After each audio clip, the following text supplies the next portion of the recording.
So there's a little actionable info, which brings us to the actionable info to end all actionable info.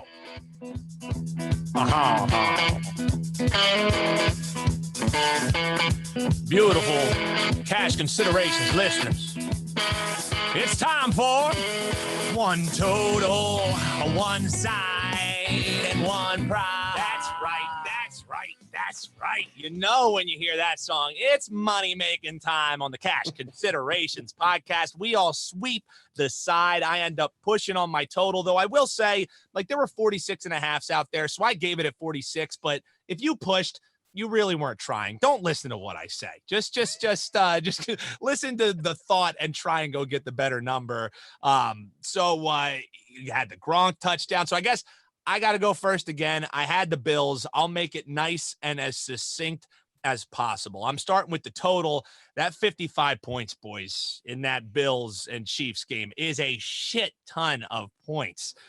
And I still don't think it's enough points, but I only have a few more weeks of one total, one side, one prop. So I'm going back to the tout totals. You know I had to do it, Dave. I am going over 10.5 points in the first quarter. It is plus 118 on FanDuel. Both of these teams come into this divisional game matchup top 5 in first quarter scoring. And that's even with the Chiefs being number 1 in the league, 7.2 points per game. They didn't score a single first quarter point against Pittsburgh. They were kind of sleepwalking through. Once they got punched in the mouth, they woke up a little bit. Buffalo, on the other hand, they average over a touchdown in the first quarter as well.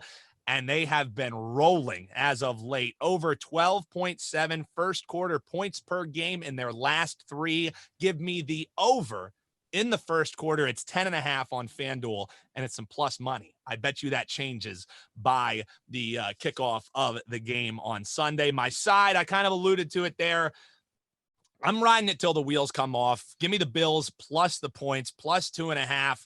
I'll even make a little hot take here in one total, one side, one prop. If you're going to give me points with the eventual AFC representative in the Super Bowl, that's right. I said it. I'm taking it all day long. Buffalo as an away underdog, small sample size, 2-1 this season, but they're covering the spread in those games over 10 points. These teams played back in week 5, like Dave alluded to earlier, 38-20 win for the Bills. So you're going to hear this narrative coming up. The Chiefs are looking for revenge. Chiefs are looking for payback.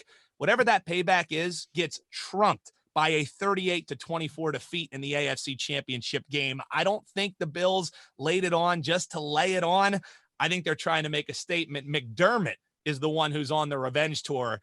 Maybe the Rodgers narrative getting a little overrated where McDermott is getting overlooked. Give me Bills plus 2.5, my side. And my prop, gentlemen, I'm going Dawson Knox anytime touchdown. It is plus 200. He is the tight end of the Bills. I had the nice winner on Gronkowski last week. And the thing is, I think you're getting some nice plus money on this because if you just look at the metrics, the Chiefs have been pretty good against tight ends this season defensively. Their defense has been up and down, but they've only allowed 6 touchdowns through the air to tight ends. However, one of those touchdowns was in the first meeting. Dawson Knox, he had 3 receptions for 117 yards against this Chiefs defense, a touchdown through the air. And for good measure, it still counts if he gets it on the ground. He had a rushing touchdown against the Chiefs as well. So a 2-1 price, a sprinkle in a game that has a 55 total, sets up to have a lot of scoring. Give me Dawson Knox to get in the end zone, plus 200. Give me the Bills plus 2.5 and make it a 3-team same game parlay over 10.5 in the first quarter in the Bills and Chiefs game. Now you guys get to fight over it. You both got your sides right. So CH, you went first last week. I mean, you were kind of rolling. You know what? I want to see you knock a home run after we both get on base. Dave, give the folks that total, that side, that prop in any order that you really want. All right. I came on wearing the green. Makes my eyes pop sometimes too, but the blue. But, you know, I'm on Packers for the side. I think the Packers. I was going to go Kansas City, but you made a pretty good case there. So for the purposes of the show, I'm going Green Bay. I think they win. I think they cover. Up to 7 is good. The game could fall 7, but 5.5 right now, 6 in some places. Get it before it gets got, and you don't push. But Green Bay's winning this game by at least 7 points. Total, we're going back. We're going back just like we did back in the day. We're going to everybody's going to have a piece of this Buffalo Kansas City game. I already made reservations for everyone in the house.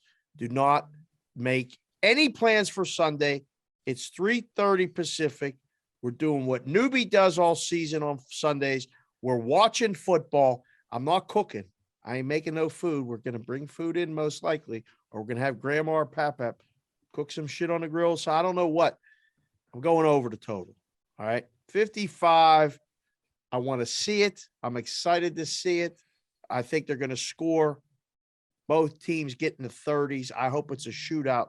Kansas City 34-31. Kite's coming to mind. Could be Buffalo 34-31.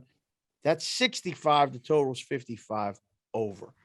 This prop thing has me stymied again because I'm looking on FanDuel and they got all these ridiculous props. You can only bet one way. But, all right, coming up with two. I might let you guys decide. Either Cooper Kupp or Mike Evans to have 125 plus yards receiving. It's plus 125. Or A.J. Brown and Julio Jones to combine for 150 yards receiving. Not crazy about that number, but the price is plus 150. I think I like both. So we're coming down to the end of the season. Sometimes you got to ride it in there. So we're going to give you two props because why not? It's our show. Why not? So we're getting involved. Let's do that. And then maybe you follow along on the Twitter. Maybe we'll put up another poll. Put up a poll over the weekend. We got over, 300 something votes in just, 6 hours.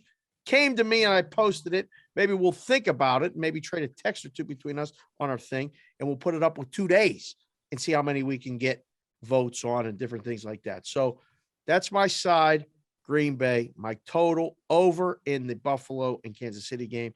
Props, we're going to go receiving. We're going to go with two games, two different teams.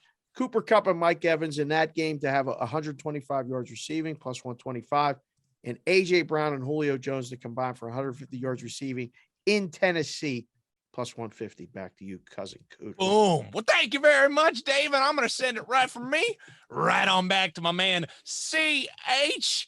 CH, I know that you got a 3-0 week in you any second right now, and I think this is going to be that week. What do you got for the folks, my man? I think I could go 3-0. If we go like another 8 or 10 weeks in this football season, I could probably pull out a 3-0 at some point. So my side, Jesus. I'm going with Tampa Bay. Yeah, I'm going with Tampa Bay minus the 3. Yeah. A couple of the big things that just still jump out at me: 7-1 against the spread at home, plus the Rams flying across country on the short week. I think it's Tampa Bay minus 3. I'm going to give you my prop next because it ties right back into my side. I'm juicing that to Tampa Bay minus 8. Why minus 8, you ask? Because it's plus 220. And plus 220 beats newbies plus 215. Get there. I am running out of weeks. One of these weeks. I am going to get it one of these weeks. Love it. My total. Oh, I should mention, by the way, if you remember when I did my prop last week, I had 7 different props written down and I couldn't figure out which one to go with. I hit like 6 and 1. 1 out of the 7 hit. And for all those of you who took Darrell Williams to be the leading rusher last week at plus 6,500, I'll have you know that he only had 39 other guys outrush him for the week. So we were close. We were close. Nice He did CLV finish- though, CH. Nice CLV. There was on some that play. serious CLV. He finished with 1 carry for 4 yards, but he was close. He was pretty close.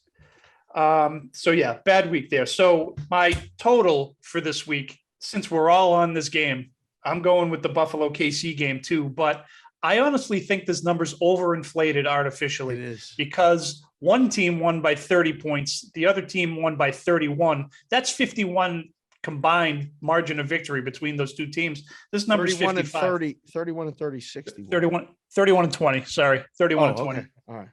I was doing it from here. It's not on the spreadsheet in front of me because I was toggling over trying to There's keep up with everything your on the- props and all this shit that's going on. So, Notebook. yeah, so I'm going Where's with the that Bills in notebook? Kansas City under 55. So Tampa Crossing Bay the minus street. 3. What's that? Crossing the streams. We are crossing the streams. We are crossing the streams. Okay. We are. He's out for blood. He wants to beat my 215. I do. He wants to fade your total. I'm loving this CH. I do. Man. So, yeah, Tampa Bay -3. My prop teases Tampa Bay up to -8 at +220. And then the Bills Kansas City game under 55. Now, before we wrap in the gun, just to give a little credence to CH, I'll throw it back to you in just a second, CH. I heard this theory earlier this week that bad guys were coming in on the over just so that everybody chases that steam. And then before it posts, right before the game, they're going to come by and buy in on the under. So have you seen things like that happen in the book, especially come playoff time, Dave? Oh, there's so much manipulation sometimes in these playoff games. I'm not convinced who even bet that Eagles stuff to move that down to get it. It was probably that same group that was hammering them all year long. Yeah, right? But it was always right before that closing line. They would just hammer the Eagles. Yeah, but then they gave people a super bargain with Buccaneers at 7. That line should have never dropped. I would have sit there and taken all that Eagle money, not move the line, and just say keep coming, because you can't give it away. I mean, you just can't give away when you need the favorite like that, and you move it down. It's a really interesting thing. And I mean, I've had ticket brokers come in and bet these games for $100,000 because they have tickets. Like the one guy did it, in Philly. He had Eagles tickets and he came in and bet the Atlanta Falcons when they were playing in the playoff game a few years ago. And I was like, hey man, we need your identification. It's like, what, are you from Philly? He's like, no, I'm a ticket broker. And I have tickets for the game. So I'm offsetting my cost of if they lose, I'll win the bet and I'll still make the money. But if the Eagles win, then I'll sell the tickets and make more money. So I'm like, oh, so he was like Mattress Mac before Mattress Mac. And I called the risk guys at the room because I was still at the Venetian. And I'm like, take the bet. And they're like, well, who is the guys? He's sharp. I'm like, he's a ticket broker from Philly who's offsetting his costs. So you don't know why these lines move and all this stuff. So just a little picture into that. Yes, this could be a setup to take a game, an NFL playoff game. You get to go under 57.5 or 58. Sounds like a dream. It sounds like the right side until you watch these guys perform on Sunday and you go, man, nobody knows shit. Thank you for watching this video. If you liked it, click on another video right here on the screen. And if you really liked it, consider subscribing below. Thanks for watching. We'll see you again soon.